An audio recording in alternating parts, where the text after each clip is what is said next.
A few moments with Paramacharya. The senior pontiff of Kanchi is one of the jewels of modern India. His is not a life to be described in words, nor be measured in years.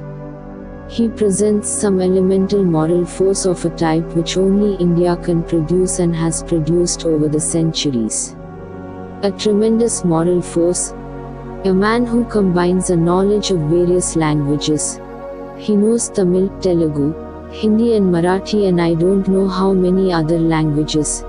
He is a man of the utmost humility and total simplicity, not a self-styled rishi or maharishi, but a quiet man, a frail man.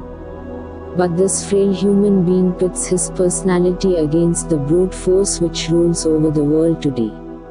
Adi Shankaracharya was once asked, who is the true Guru? His answer was that the true Guru is the man who has realized the truth and who is intent all the time upon the good of his disciples. That definition is totally fulfilled by the Acharya of Kanchi. He became the pontiff of Kanchi at the age of 13 in the year 1907 and since then he has fulfilled his mission as the Guru and sense of dedication which has never been surpassed. He made a tour of India for 21 years mostly on foot between the years 1919 and 1939. On foot he had been going around the length and breadth of this country. He represents the highest aspirations of mankind. He embodies the noblest instincts of the human race. He is of course beyond all honors and titles. It would not make the slightest difference to him even if the 700 millions altogether celebrated his birthday. It is precisely because the man is beyond all honor by trying to revive and bring to the surface of our mind the memories of a man who has devoted his entire life totally, absolutely for the good of the country and for the good, in fact, of mankind. Spiritual force. I had the honor of calling on him at Kanchi before I west to Washington as the Indian ambassador in 1977. I went to his little hut at Kanchi where he resides, a hut that would not be occupied perhaps by any laborer who is a member of a trade union.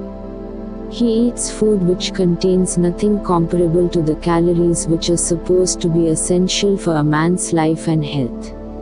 And as the man came out dressed as sparsely as possible, he was a picture of sincerity, humility and spiritual force which leaves an indelible impression on anyone with some sensitivity.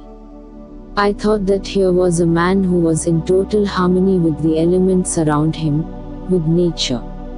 He was in total harmony with the silence that is in the starry skies, the sleep that is among the lonely hills. A great thinker once said that the higher a man is in God's grace, the lower he will be in his own esteem. And if that truth were ever vindicated and demonstrated by a living person today, it is by the sage of Kanchi. His total humility and his utter simplicity are just incredible. You have to meet the man yourself to realize how he personifies these great ancient virtues of our wonderful motherland. When Rudyard Kipling was once speaking to the students of a university, he said, "One day, my young friends, you will meet a man who cares nothing for wealth or comfort or fame or glory and then you will know how poor you are." Everyone who has met the sage of Kanchi knows how poor he is.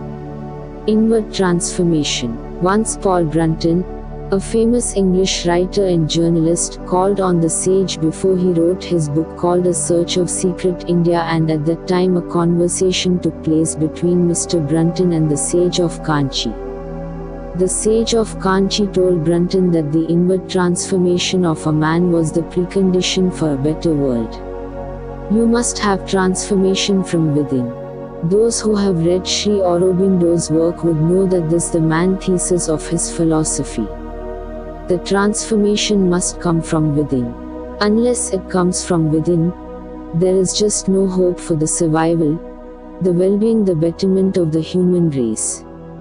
And the sage of Kanchi told Brunton, "If you scarp your battleships and let your cannon rust, that will not stop war. People will continue to fight even if they have to use sticks. This is a very, very wise and far-sighted observation. If you say we shall have no nuclear weapons, no nuclear bombs, no atomic bombs, even then it is not going to stop wars unless the transformation comes from within. To quote further the words of the Acharya, nothing but spiritual understanding between one nation and another and between the rich and the poor will produce goodwill and thus bring real peace and prosperity. Then he was asked by Brunton, is it your opinion, then, Swamiji, that men are becoming more degraded? Swamiji replied, no, I do not think so. There is an indwelling divine soul in men, which is the end must bring him back to God. Do not blame people so much as you have to blame the environment into which they are born. Their surroundings and circumstances force them to become worse than they really are. This is true of both the East and the West. Society must be brought into tune with the higher purpose. There is no doubt whatever about the extraordinary spiritual powers of the sage of Kanchi. The most well-known example of that is the event which occurred on June 14, 1932 when a messenger brought a telegram to the sage of Kanchi and the sage asked whether it was from such and such a village where his mother was living, and when the messenger said, yes, he asked him to go away and told his disciples, what can a sannyasi do or say when his mother is dead? And the telegram was about the death of his mother. Even when he looks at a man, you can see that he looks through an individual. He is able to see some aura of some light around you which tells him what kind of a man you are and what kind of assistance he can possibly give you as a guru. The man's great merit is that to him the entire human race is one family. Not only that, he makes no distinction between a Hindu and Muslim or a Parsi and a Christian, indeed, he makes no distinction between an Indian and non-Indian. To him the entire human race is one single family. Let me quote his own words. Among us there is the concept of the Ishta Devata, or the particular form of God which one chooses for his worship and meditation. To get at the One Supreme, you must start from some manifestations of it and you choose it as your Ishta Devata. Another man may choose some other manifestation. As each progresses in his devotion and concentration, he will be led on to the one where the differences disappear. This is the experience of all the great sages and saints. All professionals disagree on various matters within the field of their professional study. But there is one class of human beings who never disagree, and they are the mystics, the seers, whether they lived 5,000 years ago or they live in the 20th century, whether they live in the West or in the East, and whatever they speak. But these mystics will have exactly the same experience and will have the same lessons to teach. To my mind, this is the final and ultimate vindication of the fact that there is a spiritual force behind this universe which is available to human beings, provided they are willing to search for it and imbibe the lessons which it has to teach. When India became independent in 1947, and that was when the Acharya was 40 years in the seat at Kanchi, this is the message which the Acharya gave to India. At this moment when our Bharatvarsha has gained freedom, all the people of this ancient land should with one mind and heart pray to the Lord. We should pray to Him to vouchsafe to us increasing mental strength and power for making spiritual progress. Mind you, he was not asking greater wealth for the country. He was asking for increasing mental strength and a power for making spiritual progress. It is only by His grace that we can preserve the freedom we have gained and helped all beings in the world to attain the ideal of true happiness. The Acharya's Jubilee was celebrated in 1957. At that time, he said, "For 50 years I have been installed in this office.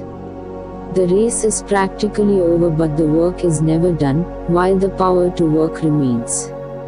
There are years ahead of men, when the toil must continue. The toil never ceases, and that is why you will find this great saint walking from Tamil Nadu to Satara in order that he can be there to get in touch with and give blessings to those who seek his blessings. This is the sense of dedication and duty which the Acharya possesses. His main message has been the message of love.